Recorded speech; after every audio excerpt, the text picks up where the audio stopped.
When I was young, I didn't understand what death truly meant. It was a 5-letter word I could barely spell that meant people went away and never came back. It was something I never thought would happen to me. It was a stranger to a 5-year-old boy in a cramped room surrounded by sobbing adults. At the front sits a flower-laden casket. I point to it and ask my teary-eyed mother, "Why is Grandpa in that box?" She explained to me that when people get really, really old, they fall asleep and never wake up. It made death sound pretty peaceful. I wasn't afraid of death. Why would I be? To me, it was just a nap that lasted forever. My family decided against having my grandfather cremated. Cremation was always strange to me. My aunt used to tell me that cremation was the only proper way to be buried. The fire cleanses the soul as it consumes the body. Between the ashes and memories left behind, I stood, confused. I couldn't comprehend how, like smoke in the wind, someone so solid in my life could disappear forever. I was 11 or 12, I can't remember which, riding the bus home from school. I sat alone as I usually did, eyes glued to the window and headphones in as I quietly celebrated just surviving another day of bullies, ignorant teachers, and misery. I just wanted to be home. When the bus jerked to a sudden stop, I thought selfishly that this was just another delay in my life. Why is this happening to me? I got out of my seat and looked out of the window to see what had decided to make my dreadful day longer. Then I saw the woman stuck under the front wheels of the bus. She was lying face down, a pool of blood slowly spreading from her. It was staining her gray sweater. I remembered thinking, the blood looked a lot darker than it did on TV. I remember catching a glimpse of what remained of her face as the paramedics put her on the stretcher and took her away. I remember the horrified and shocked look on my parents' faces when I told them why I was getting home so late. I especially remember the following day when our vice principal walked on our bus before we went home and told us that the lady we hit died early that morning. That night, I lay in my bed, crying for hours as I mourned the loss of a woman I didn't know. I didn't think I had to know her. She was another person, just like me. She had friends she spent time with, a family that loved her, a life of her own. And I bore witness to it go up in flames. All I could remember was how violent it was. She was just crossing the street. When she left the house that morning, she didn't think that this was the day that she was going to die. She didn't think that doing something as simple as going out for a walk with a friend would lead to the end of her life. She didn't think that she was going to miss her nephew's 5th birthday party next week, or her parents' 50th anniversary. She never for a moment considered that this would be the last day of the rest of her life. Sometimes, death can be like a wildfire. It can spark without warning, consume everything in its path, and leave nothing but a painful scar behind. Not all wildfires are started by nature. Humans can be at fault for them as well, whether it be from an unattended campfire, or a psychopath with a match and a desire to watch the world burn. I was a sophomore in college, young and doe-eyed, still figuring out what direction my life was going. After high school, most of my friends went their separate ways. Several remained in the city and went to our local university. A handful went out of the country. Most left the state. But not Devin.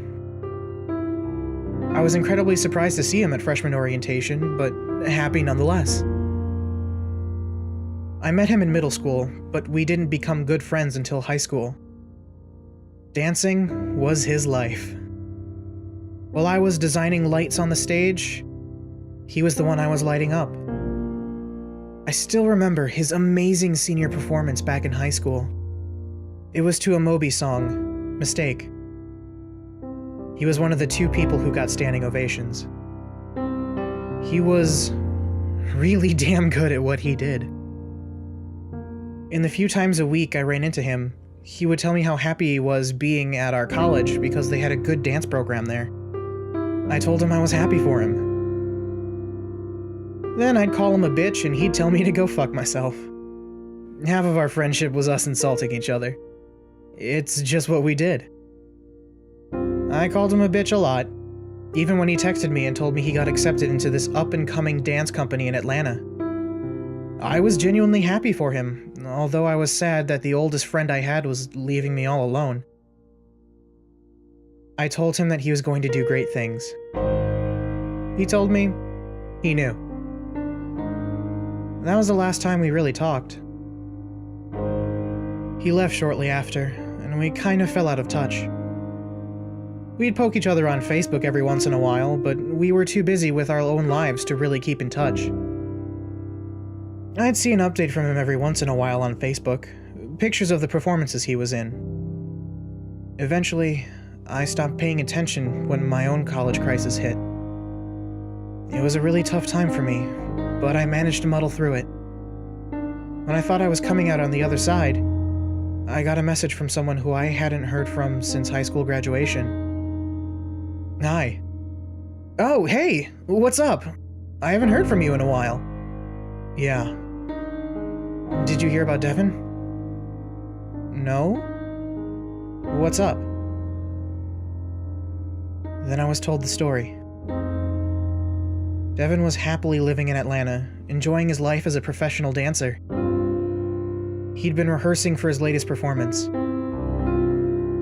It was late by the time he got out of rehearsal, around 11:30 p.m. He was walking, either to his apartment or the bus stop, or maybe he was waiting for a friend to pick him up. Whatever the case, he was on this particular sidewalk at this particular time. Just at the wrong place, at the wrong time. Nobody knows when or where the car hit him.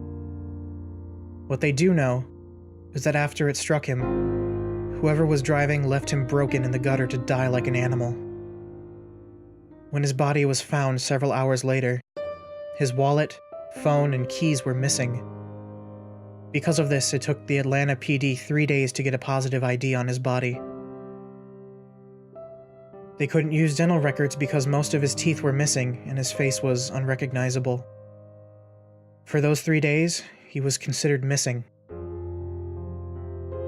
His Facebook feed was lit up by concerned friends and family members, desperately asking, "Where is he? Where is the person we love?" These posts pleading for his whereabouts soon changed to posts of mourning, littered with the same 3 letters, R.I.P. The first time I was able to go home after 5 months was for his funeral. I was able to say goodbye. I was able to put him to rest. But none of the living were at rest. Their friend, son, uncle, cousin, nephew, grandson was dead. And the person responsible was nowhere to be found. There were no answers to be found. All that was left was a patch of freshly dug soil and a lot of broken hearts still asking, why? Death and I are not strangers. Over the years, I have become accustomed to its visits, even the unexpected ones. It does not make them any less painful, but it makes them easier to cope with. Strange as it may seem, death is a lot like fire, as it too has the dual power to create and destroy. With the loss of a loved one, we grow closer to others that shared our connection, strengthening bonds or creating new ones. My family was united over the death of our patriarch. My classmates and I were bonded over the tragedy on the bus. My friends and I saw each other for the first time in years at another friend's funeral. As hard as these memories are, I can't deny that death brought us together and rekindled a long-lost flame. As Norman Maclean wrote, unless we are willing to escape into sentimentality or fantasy, often the best we can do with catastrophes, even our own, is to find out exactly what happened and restore some of the missing parts. While sometimes we are never able to find the answers we seek, we can still take solace in the fact that, while the fires of life may be extinguished, those that are lost still live on in the embers of memory.